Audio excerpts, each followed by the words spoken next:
aujourd'hui, je suis avec Richard. Et Richard, il fait un métier particulier, c'est-à-dire... Je suis naturopathe animalier et énergéticien. Donc moi, c'est le côté énergéticien que je veux connaître. Donc en fait, le travail de l'énergéticien est de rééquilibrer le réseau énergétique de l'animal afin de circonscrire quelques soucis de santé qui peuvent être aussi bien comportementaux que physiques. Comme des pelades dues au stress par exemple, peuvent facilement être soignées par une séance de rééquilibrage énergétique. Ou encore des peurs ou d'autres soucis de santé comme des boiteries, des problèmes osseux, etc. D'accord. Et comment tu fais pour savoir ça? Parce que tu fais pas passer un scan. Non, bien sûr. En fait, tout commence au départ par une anamnèse complète avec le propriétaire. Ça peut durer de 3 quarts d'heure à 1 heure, donc c'est vraiment une anamnèse en profondeur sur l'origine de l'animal, d'où il vient, est-ce qu'il a été adopté, est-ce qu'il a été abandonné. On essaie de savoir son passif, s'il a été battu, s'il a des allergies, s'il a eu des accidents, s'il a eu des opérations. Tout est passé au crible pour pouvoir vraiment connaître l'animal sur le bout des doigts et savoir d'où peut venir le problème pourquoi le propriétaire est venu nous voir. En fait. D'accord. Et par exemple, là je connais plus ou moins le passif des 3 chiens qui sont là, mais si je te ramène un chien et que je te dis, je sais pas, il est complètement cinglé, mais je sais pas pourquoi. Donc dans ces cas-là, ce sera par l'observation et à moi de déterminer en fait si le chien a peur de l'humain parce qu'il a été battu en fonction de ses réflexes. Si j'approche ma main de lui et qu'il recule ou s'en va avec la tête basse par exemple, ça voudrait dire qu'il a été battu par exemple. Donc là ça fait... Ce sera beaucoup de ressenti et d'observation en fait par rapport au comportement du chien dans telle ou telle situation. D'accord, donc tu es un peu comportementaliste aussi en fait. Il faut bien sûr avoir des bases. Dans le domaine canin, je n'ai pas la prétention d'être comportementaliste, mais j'ai quelques notions, heureusement. À côté de ça, je suis également assistant vétérinaire, donc ça aide également beaucoup pour connaître le comportement canin. Donc il faut aussi connaître effectivement en éthologie canine pour pouvoir faire ce métier. D'accord. Bon, en tout cas, maintenant, Julia t'aime beaucoup. En tout cas, elle m'aime beaucoup. Voilà. C'était pas le cas quand tu es arrivé. Et C'est le pire Fifi. Ouais. Non, mord pas. Non, mordis pas. Non. Voilà, c'est bien. C'est bien. Tu as quelque chose à dire? Voilà. Ce sont les fesses. C'est le côté très classe des chiens. Et du coup, une fois que tu connais le passé, on va dire, regarde, Népal. Parce que je dois avoir des vidéos d'archives. Je pense que j'ai des vidéos encore de lui où tu l'as vu, parce que tu l'as vu l'année dernière. C'est vrai que tu as eu des résultats très rapides. Voilà, j'ai un ego surdimensionné, hein, mais c'est vrai qu'il a eu des résultats plus rapides. Après, ça faisait 15 jours que j'avais mon chien. Voilà, ça se trouve, il était déjà très habitué, tu avais fait le plus gros du travail. Et on va dire ça comme ça, c'est pas vrai, pas du tout, mais pas du tout. Mais c'est vrai que tu l'as eu, je pense, assez calme. C'est tout là. Chut. Tu l'as eu assez calme, quoi, en 15 minutes, vraiment, alors qu'il y avait du monde. Népal, c'est un chien qui a été battu pendant 1 an et demi. Après, il est resté dans une maison où il n'y avait pas d'interaction, il sortait pas, etc. Il y avait d'autres personnes pour le coup, parce qu'on était un anniversaire. Et t'as réussi quand même à le balader sans qu'il stresse de trop, alors qu'on rigolait quand même. Ouais. C'est dès l'instant où il y a un bon feeling qui se passe en fait, où là, tu arrives à discerner un peu le problème du chien. Il faut lui montrer en fait que ce qu'il craint n'est pas dangereux pour lui en fait et ne mérite pas d'être craint. Donc ce que j'ai fait, c'est que j'ai détourné son attention par le jeu d'abord. Je me suis positionné en tant que leader pour lui en le promenant d'abord en laisse. Donc à partir de là, on a commencé à courir, on a commencé à sympathiser, on a commencé à jouer. Et à partir de là, dès l'instant où il s'est habitué à moi, en fait, j'ai essayé de faire en sorte qu'il s'habitue aussi à la présence des autres. Ça a été progressif, mais il a eu vraiment une très bonne réponse. Donc il venait de me rechercher, en fait, quand il a vu que je retournais vers le groupe, il venait me rechercher parce que j'étais quelque part un référent, quelqu'un de rassurant, en fait. Et à partir de là, il s'est vite habitué à la présence des humains. Ça s'est fait tout seul, en fait. C'est lui qui a fait le plus gros du travail. Ok. Ouais. On va dire ça comme ça. Et du coup, donc alors, naturopathe. Naturopathe, du coup, c'est les huiles essentielles.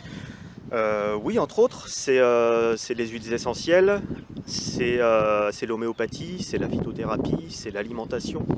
Une grande partie sur l'alimentation parce que c'est l'alimentation en fait qui fait ce que nous sommes et c'est l'alimentation qui crée énormément de problèmes chez les animaux, que ce soit par des allergies alimentaires ou principalement sur des problèmes de surpoids ou de carence.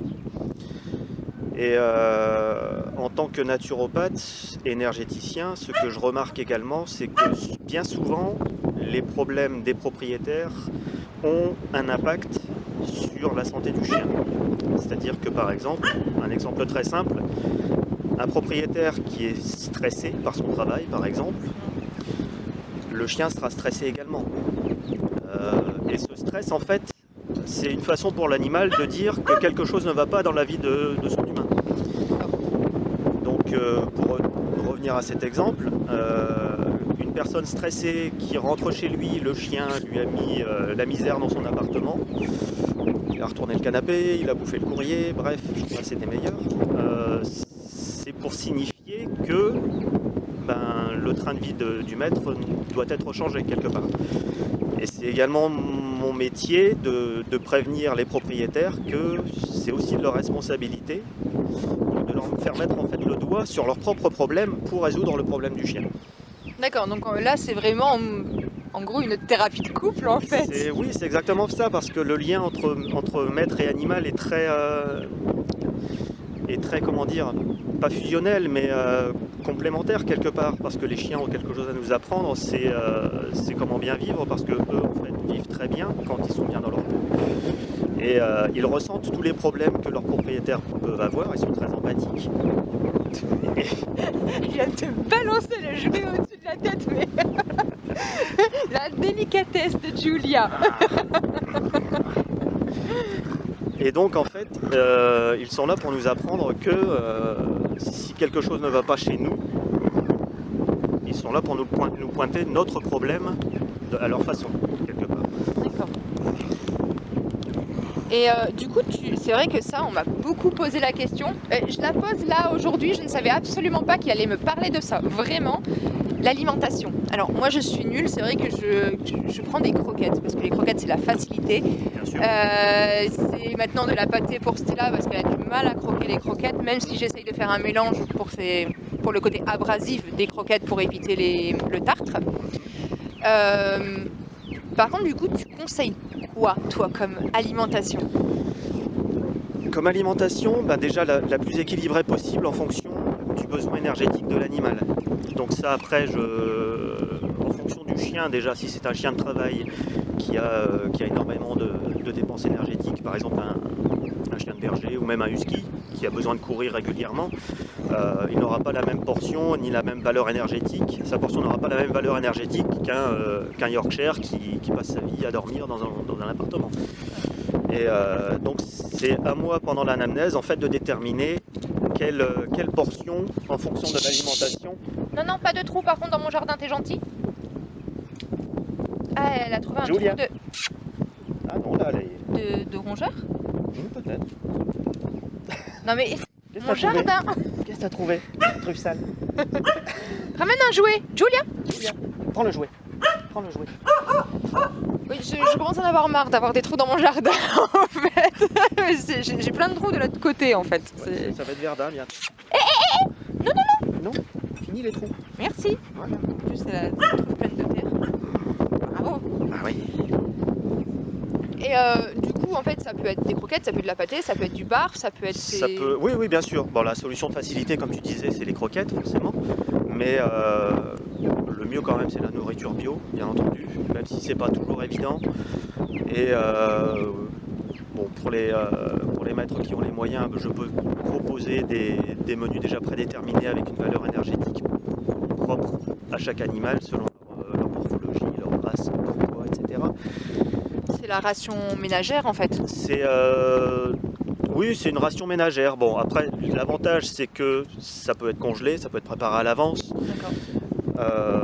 Le désavantage c'est son coût. On va pas se mentir. Le rapport qualité-prix, après, il y a des croquettes qui sont de très bons repas de remplacement. Ça restera moins cher. Si on minimise le prix, ça restera moins cher cependant que les rations ménagères. D'accord, ok. Mais c'est toujours à calculer en fonction du poids idéal de l'animal. D'accord, pas en fonction de son poids actuel, c'est... Le poids idéal, oui. D'accord, ok. Hein? Gros toutou? D'accord. Et alors, du coup, tu vas parler pendant 3/4 d'heure, 1 heure avec le propriétaire pour tout savoir du chien. Oui, et du propriétaire de fait. Et du propriétaire, ouais. Par contre, tout à l'heure, t'as massé Népal. Il s'est calmé assez vite. Voilà, c'est du coup un peu d'ostéopathie, c'est quoi? Non, c'est juste un petit... Bon, déjà les caresses, ça a tendance à calmer les chiens. Et lui, comme il est très stressé, c'est ce qu'il vient chercher en particulier. Et il y a certains points en énergétique qui agissent sur différentes émotions, pour faire simple. D'accord. Et notamment, entre les omoplates, ce qu'on peut dire, c'est qu'il y a un point qui agit sur le lien entre l'animal et l'humain. Et donc ici, en fait, on facilite le contact du chien avec le genre humain. C'est ce qui fait le lien, en fait. Et donc plus on masse cette partie-là, par exemple quand on emmène son animal chez le vétérinaire, ça permet déjà de détendre un peu l'animal. Et pour tout ce qui est émotion forte, on lui masse au niveau du cœur. D'accord. Et là, ça le calme beaucoup plus.